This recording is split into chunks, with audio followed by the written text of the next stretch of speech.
Okay, I guess we're live now. Okay, I made a little bit of a list here. The quality of the chats and the stream's not going to be the greatest. I'm just using my computer this time. I'm not expecting that much traffic, honestly. I put out an Instagram post and a Facebook post that I was going live in an hour ago. So we'll keep this one kind of brief. I've been getting a lot of questions lately, probably more so due to, the time of year. It's spring. Everybody's working on their stuff and trying to get it ready for summer. And I get that. So one of the biggest questions I get from the Mark III community, not only is everybody in a panic to get their car together, but maybe we all kind of get ahead of ourselves a little bit. The big question I get is turbo sizes. So what size do you need? And everybody just seems to put out a number. Hey, I'm building my car for 800 horsepower. Or I'm building my car for, 600 or something like that. There is no one size fits all for turbos. It's really, really subjective on not only your power goal, but how you're going to drive it. Are you going to drag race this car? Are you going to roll race this car? Is it just a street car? So you got to kind of be realistic with yourself a little bit on, your plan.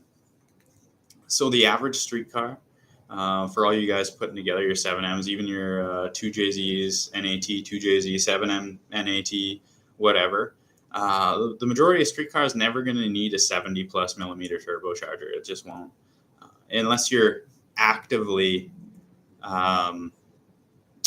seeking, 1,000 horsepower vehicle. You're not going to need it. A Borg Warner S366. You're going to get 750 out of that. 800 wheel maybe, with a good tune, and you probably pushing the part pretty hard, but it'll do it. It'll do it reliably. They have for years. You don't need a massive turbocharger. The lag with a massive turbocharger is going to make your car less drivable. It's going to make it a lot less fun on the street. Ask me how I know.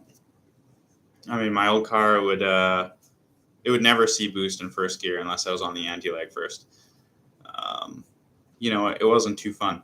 Second gear roll, I'd have to brake boost it like a man to have it see any boost before, you start to roll into like 60, 65 kilometers an hour. I'm hard on the brakes and wide open throttle for a fair amount of time to get it to come online. So don't kill the drivability with your car with a massive turbocharger unless you intend to really hit that power number. And I got a big feeling that, a lot of it is,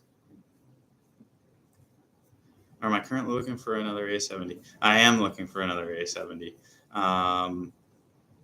The price has to be right. I want to do that 10s for 10K type deal that I was talking about. So I'd like to, build a 10-second car for $10,000 or less. So that's kind of my plan with that. But turbo sizes, don't go crazy. Don't go crazy with your turbo size just for no reason. Just because it looks good under the hood. I know it looks good under the hood. It's just not too usable.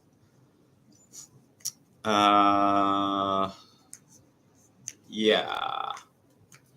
Mr. Cameron, and that would be that. I am looking for another MA70. Brakes. I get a lot of questions about brakes as well. You can go with an off-the-shelf kit. The Willwoods from AZ Performance are crazy. They're cheap. Well, I shouldn't say they're cheap. They're inexpensive for what you get. It's a bolt-on kit that'll match front and rear. The AP brakes used to be on my car. Great. Not the best at not the easiest to find parts for. So you're thinking of going NAT with a 7M. What would be your first steps? Well, your first step I did an NAT info dump on my channel. If you watch that video and you still have questions, I mean, let me know. But my best advice to you would be to source everything factory that you can. The stock exhaust manifold, stock turbo downpipe, everything like that, and decide if you're going to get it running on the NAT running on the GTE electronics, or you want to keep the distributor for a while, because you can go both ways.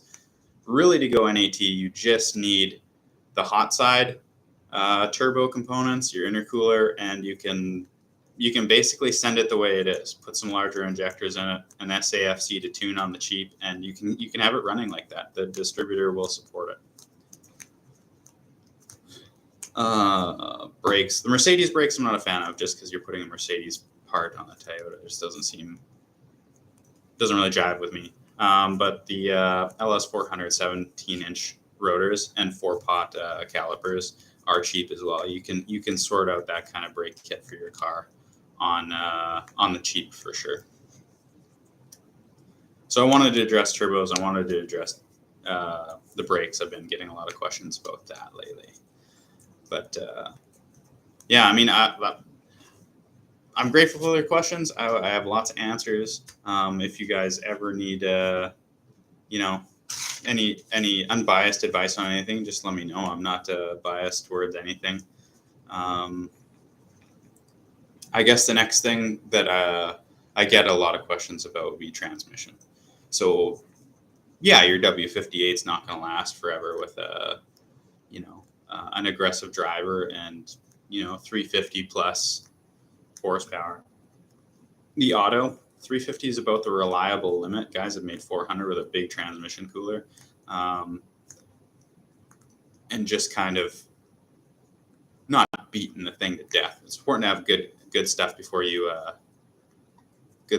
start beating on it. You got to make sure your transmission's there. I know you probably asked this, but do you plan on getting another A70? Yeah, I am. Cameron just asked me that a little while ago.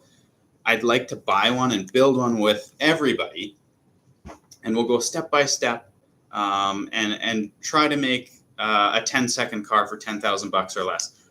Probably not entirely counting the price of the vehicle for that $10,000. I mean, it'd be a stretch. I basically ought to be given one to do this. But we're going to do this. Yeah, I mean, I'm keeping my eyes open. I think it's going to be fun. Got some other questions here. We'll go just in order. How do you get those clean window trims on your Supra? Does Toyota still make them? Toyota does not make them anymore. They did start producing A70 parts again, but they're starting with probably things that they're not having to retool an entire manufacturing facility for. They haven't made window trims yet. They've made things like drive shafts, stuff like that. It should be coming. Personally, my window trim was repainted when the car was repainted in 2008. I just keep it clean so it looks new. And that's that. The trim is always a problem on every A70 Supra, and it will be forever. It's just part of the character of the car now, I guess.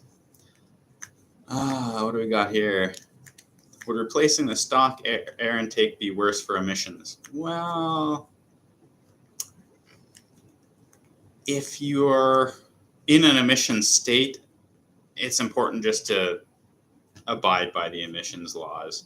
I mean, these cars are old enough now. I mean, I think it really shouldn't matter, but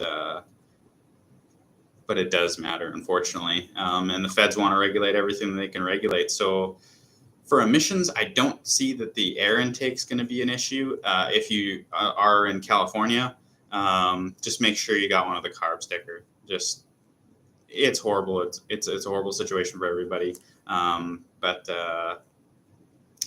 just follow your state guidelines, I guess, would be my best advice. Got one for fairly cheap. Let me know if you're interested. Yeah, Cameron, send me some information on that. We'll talk in the coming days here and in the future, I'm sure. Yeah.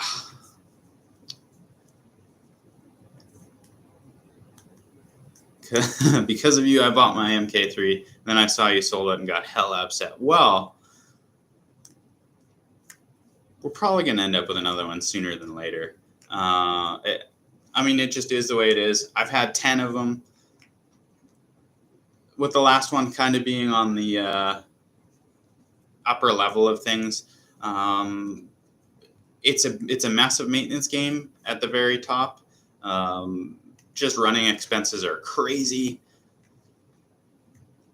It's just crazy. I mean, I would spend $10,000 a year in maintenance, and that's not, a new Motec, and that's not updating some of the older stuff on the car, right? So it's crazy. I mean, you get to that power level, and you will shred a transmission, and you put another transmission in, and you find a whole bunch of other problems, and it's a never-ending game, right? So if we do end up with another MK3, I'm thinking, that we will keep it as reliable and kind of on the minimalist side of things.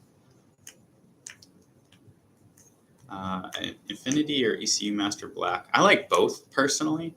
It just depends on your personal preference. Like I said before, the best thing you can do when you're picking out a standalone is pick out what you're familiar with. If you're not entirely familiar with it yourself, or this is your first standalone, you're probably not going to be tuning it yourself. So start building a relationship with a tuner, figure out what they want to tune and what they're comfortable with. Because ultimately, the reliability is kind of going to rest on their shoulders, and you guys are going to be in talks a lot. So Infinity or ECU Master, it's all kind of the same. They're all kind of in the same puddle almost, short of the Motec, which is complicated to tune. Whatever you can get the best deal on, and whatever your tuner's comfortable with tuning, that's what I'd recommend. And you'll learn as you go, I'm sure, with them on things, and learn how to adjust things yourself. So that would be my advice. I feel like you got robbed on the white car. There are too many parts were supposed to be. Yeah. Well, that's yeah. When you buy a car, you think you know it, and you really only know it when you start to take it apart, right? So, I won't say I overpaid for it. It certainly did require a lot more than I thought. That's for sure. It just seems where I bought it at its low point, right? So it had been driven and enjoyed for a few good years, and it was coming due on some maintenance items, and it just seems that I bought it just at the low point. When I did pass it on to the next guy, I feel like it's probably at its best, though. Yeah, it was pretty mint when it was leaving, and he's done some things already too. He's addressed some suspension issues. Well, not necessarily issues, just updated them, ball joints, stuff like that. I'm sure the underdog car will live for a long time. I hope he brings it to light and shows you guys some videos and kind of keeps on with this stuff. Because I think it's a big point of inspiration for the community, and but it can add pressure too. Then, right? It's pressure to produce content, pressure to show the car, and pressure to help people. Right? A lot of people don't want to do that, right? And so whatever he decides to do is going to be the best decision for him. So that's basically that. I wanted to address the turbo sizes for you guys. I wanted to address brakes because those are common questions I get. The new car stuff. Well, the Supra will go on. I'm sure we'll see it. My Mustang, I really didn't drive it last year. Maybe like 2 or 3 times. I bought it with 32,000 kilometers and some change, and I think I put it away at just over 33. So really not a whole lot. I got a pile of parts for it. The Boss manifold, which lets you rev the car out a little bit longer. Like I think you start to nose over on the Mustang at 6,500 or so with the Boss manifold. You can rev it to like 75, 78, 8,000. Did a lethal X pipe and stuff like that. We got a whole bunch of pile of parts put on that car. Back to the Supra stuff. Yeah, that's about it. I'm pretty excited to do a 10 for 10K budget. So it'll be a budget build. It'll be usable. I don't know if it's going to be plateable. Like, I have no idea if it's going to be if it's going to have a floor. It'll probably rip. But I mean, it might be a rusty dog for sure, beaten and abused. But that's okay with us as long as it's fast.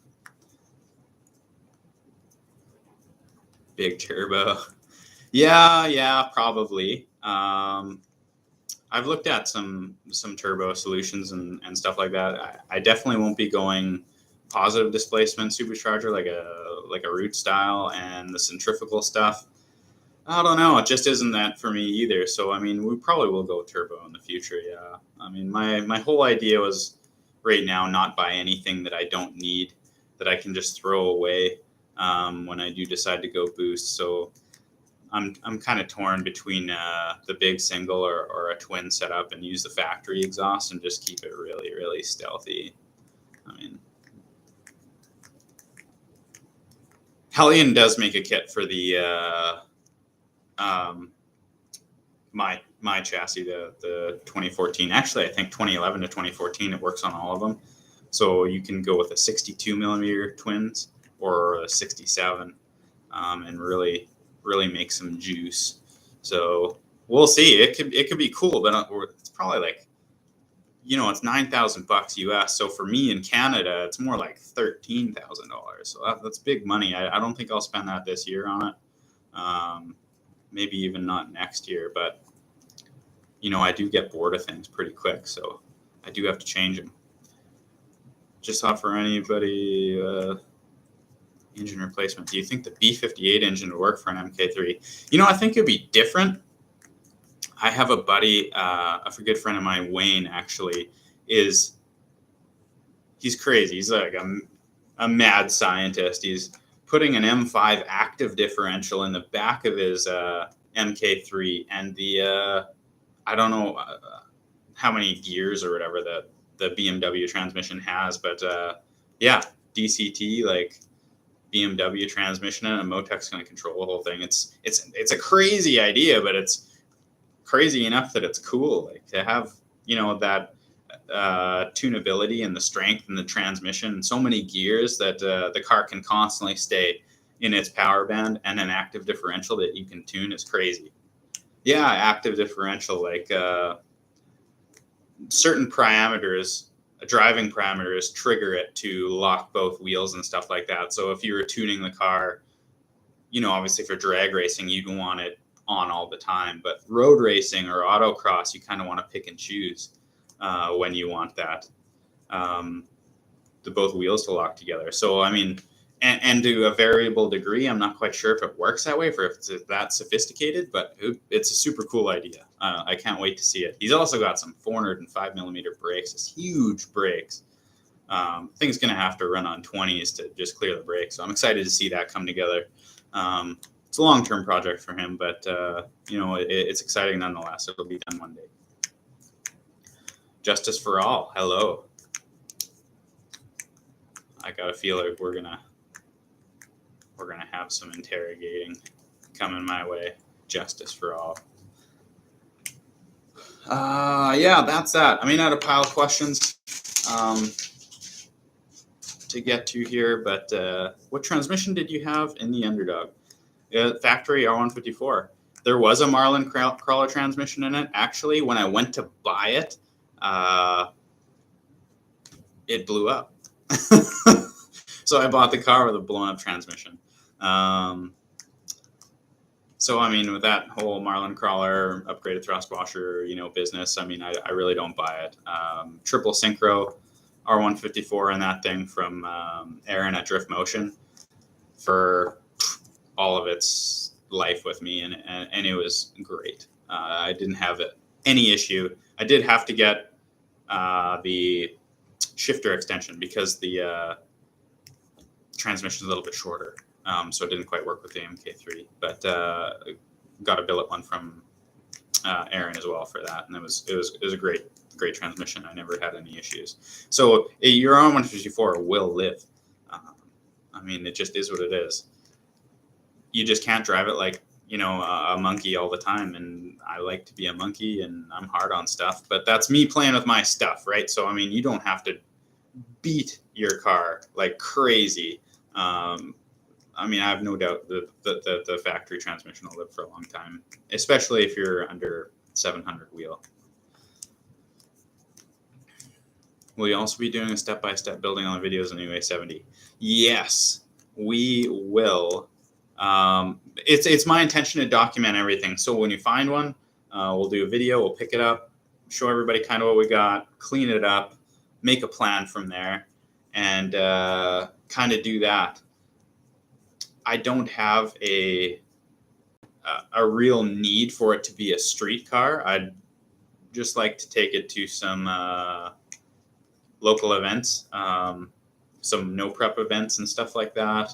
Hit the track, see what kind of numbers we can, you know, pull out of the thing. It would be great if it was an auto already. I'm really interested to rebuild that factory Toyota transmission, and with a fresh transmission, see how much power it'll hold, and what the limitations are and where they are, and kind of work it out from there. I don't feel like you need to put a TH350 in your A340 car to run a 10. I feel like the factory transmission will do it.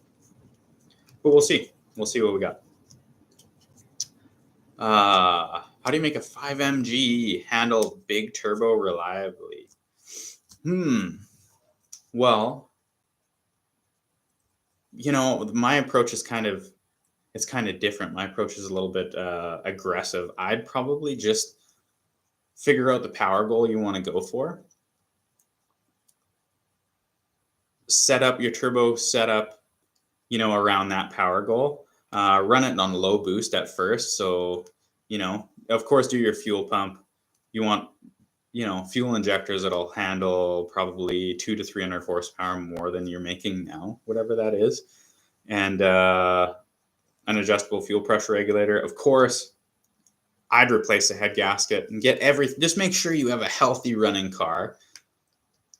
Throw your new turbo setup on it, all your stuff that you want. So if you want to make a 500 horsepower car, I mean, 6.2 will do it.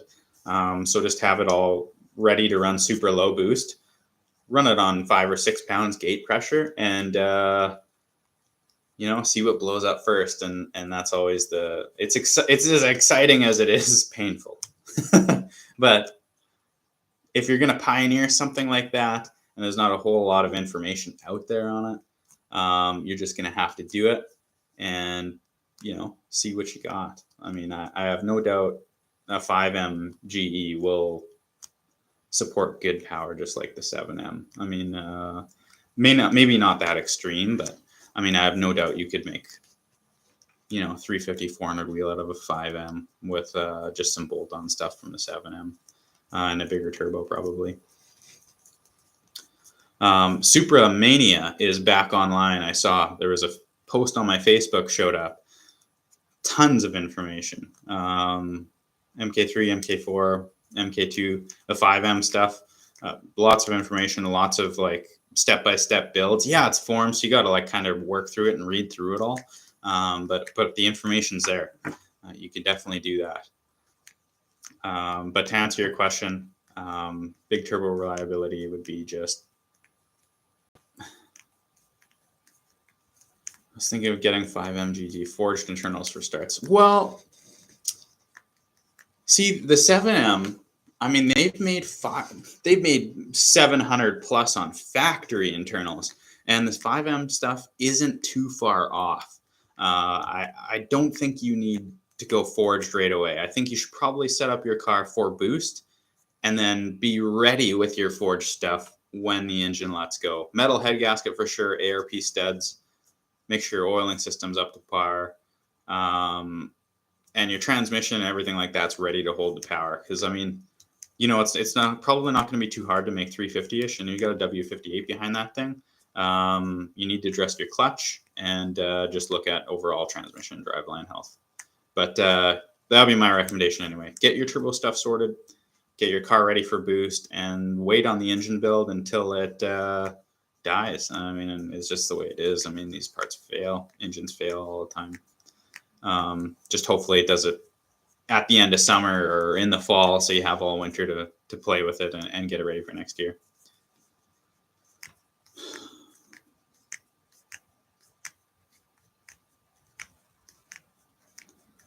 Using the 7MGE till it gives out and saving for the B58.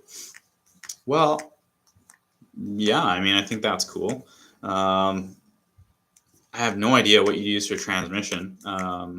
BMW transmission, maybe. I mean, you're going to have to. So you'll need the whole harness, transmission, custom engine mounts, and a custom drive shaft to go from the BMW transmission to the Toyota rear diff. But I mean, short of that, I mean, it's all doable. If you don't care about having a working cluster and stuff like that, it would probably be a major nightmare to try to make the factory cluster work with all that stuff. They're separated by a lot of technology. But it's a cool idea. I mean, I don't see why you couldn't do that. I mean, why not be different? That's perfectly fine. So what do we got here? We're at a half an hour. Okay, we'll take talk for another 5. We'll talk for another 5 minutes. So we'll answer all your questions, whatever questions you guys got. This isn't bad for a first live, honestly. I mean, well, I guess we're only at 27 minutes. I mean, I didn't expect anybody to show, honestly. I thought it was just going to be a big info dump and whatever. But I definitely like hearing about your guys' stuff, and I like hearing about your, all your ideas and stuff like that. I mean, you got to live.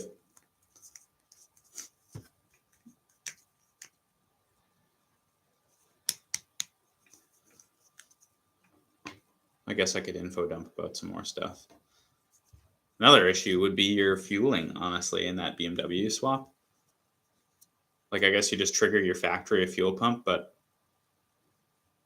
I'm not too familiar with BMW stuff, but a lot of their things are direct injected. So then they'd have a mechanical fuel pump. So I wonder how.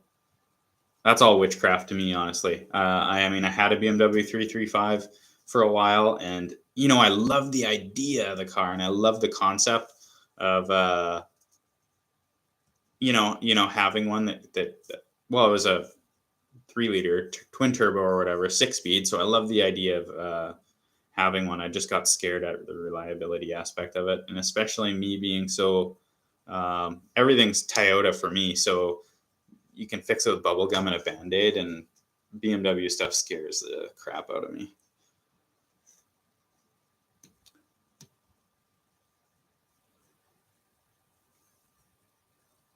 You don't need a modern radio if you rip the antenna off your car. No, as long as you're within city limits, it should still work without the antenna.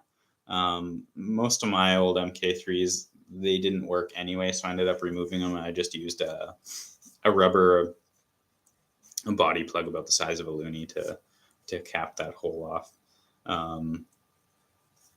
But you could get another one. I mean, there are working antennas on eBay. I mean, again, it's all old stuff. I mean, the warranty on it's going to be 2 seconds after you plug it in. There's no warranty. Supercharged your car with a leaf blower.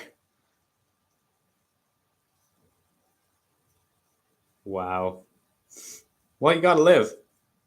I mean, I saw those guys on Roadkill. They used 4 leaf blowers in that old Vega or something that they bought, and it actually made more power on the dyno. It just shocked me, but it was it's crazy loud. I wouldn't want to be driving around there in that. Oh, did you have a stock rear diff? Yes, yeah. Well, it had a stock rear diff housing. It had a TRD LSD in it. When I did get the, okay, so the rear diff, it had seen some action before I got the car originally. So I can't remember where I was going. I think I was driving it to another city, Saskatoon, which is which is about, yeah, okay, see you, man. Hey, thanks for stopping in. It had seen some action. I was coming back from Saskatoon. It was about 250 or so kilometers away from me, whatever, 200 miles.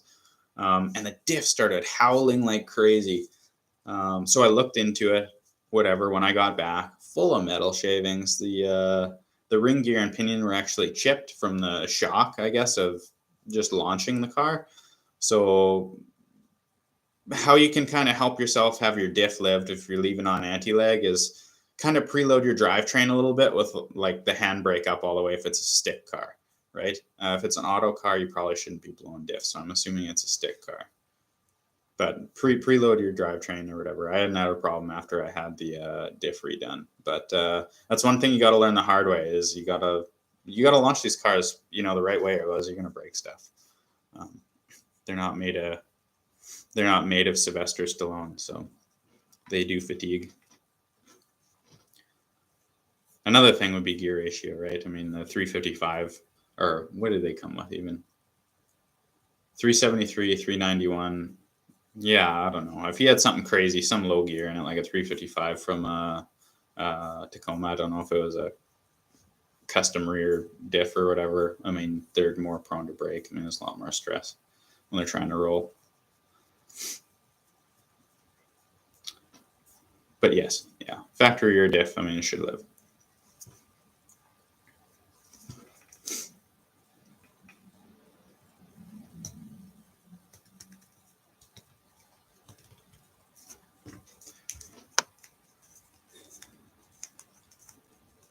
No, the rear end wasn't entirely stock. It had a TRD LSD, and it was built by Jaws Gear in Washington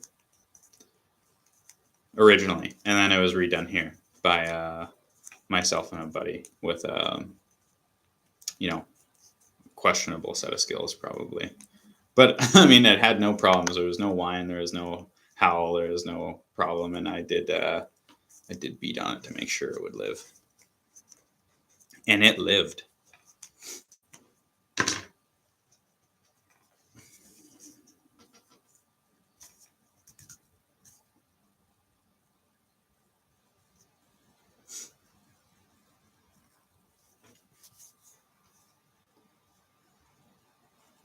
Okay. What a few guys in the chat for our first chat. No, it's good. It's good. It's been good. Let me know if you guys want to do another one of these in the future. We can schedule one.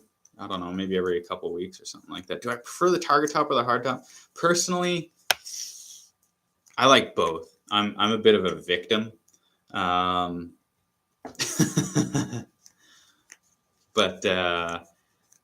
yeah, the Targa is nice. I hate the Targa hobble when you got the Targa off. If you had a caged MK3 with a Targa, I mean, it still feels solid. So, I mean, I guess for chassis rigidity, I like the hard top. But for living with the car, I like the Targa. You just got to stiffen up that chassis. Have I seen Little Six's Supra? Yeah, he's a good friend of mine. We talk pretty often, honestly. I mean,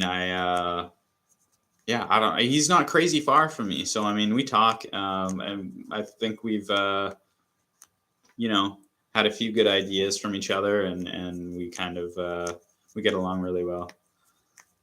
He's a good guy. Awesome car. Him and his dad have a crazy, crazy deal going. I mean, they build some pretty nice stuff.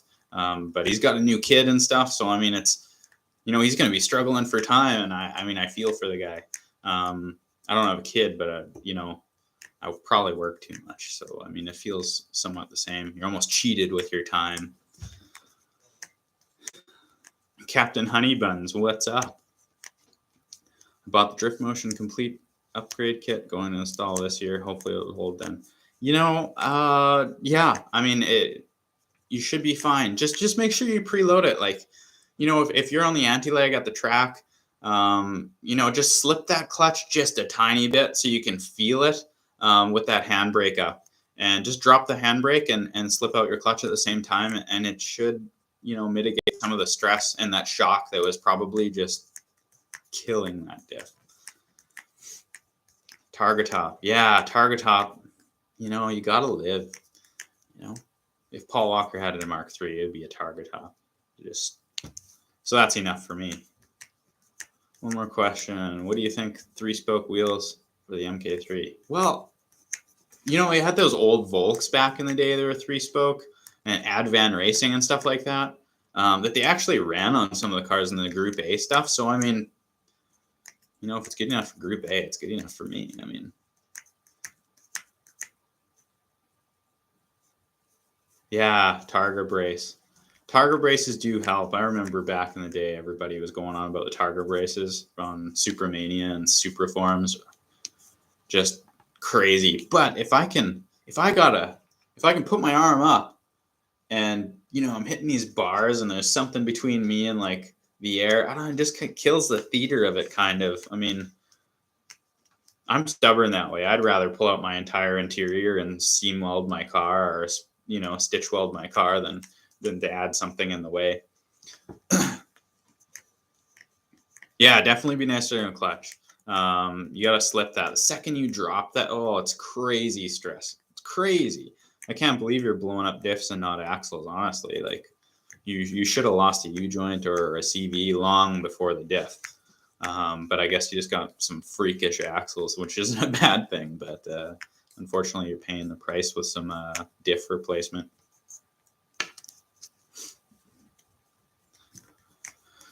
Okay, guys, this is where we're going to end the chat. What axles did I run? Factory, actually. Yeah, no, you can't leave on 40 pounds. You're going to grenade everything. Like, yeah, good weather. Wait for the good weather. I mean, it always seems to be, I don't know. If the weather's not good, I never took my car out, honestly. So, I mean, you got to make sure everything's just right. And it's almost more enjoyable than that way. You know, everything's not going to, you know, you're not going to be cleaning your car forever after and stuff like that.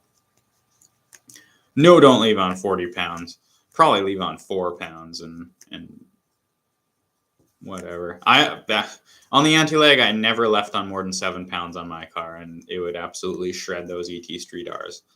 So, I mean, I couldn't imagine leaving on 40. Joel Granis and stuff like that, and those guys, like, even Vlad, like, the guy's mental. Like, Cody Phillips Racing, their cars, stuff like that. But those, I mean, I guess stick versus auto guys. Autos leave like crazy, absolutely crazy. But yeah, Cameron, my axles were factory. I ran factory axles. I had a whole pile of them in case I ever broke one. So that was that. But this is it, gentlemen. I'm signing off. Thanks for coming out. Thanks for hanging out. Hopefully I answered all your questions. If not, we'll do this another day. Just leave a comment down below here and let me know, you know, if you want to do this again. You want to do this a bi-weekly thing, or if you want to do once a month thing or something like that. I mean, we can do it. We can do it every week. I don't really care. We can talk about anything. We talk about other cars. We talk about Supras. We talk about life. We can talk about business. We can talk anything. But you guys stay safe, stay healthy, and we'll see you next time.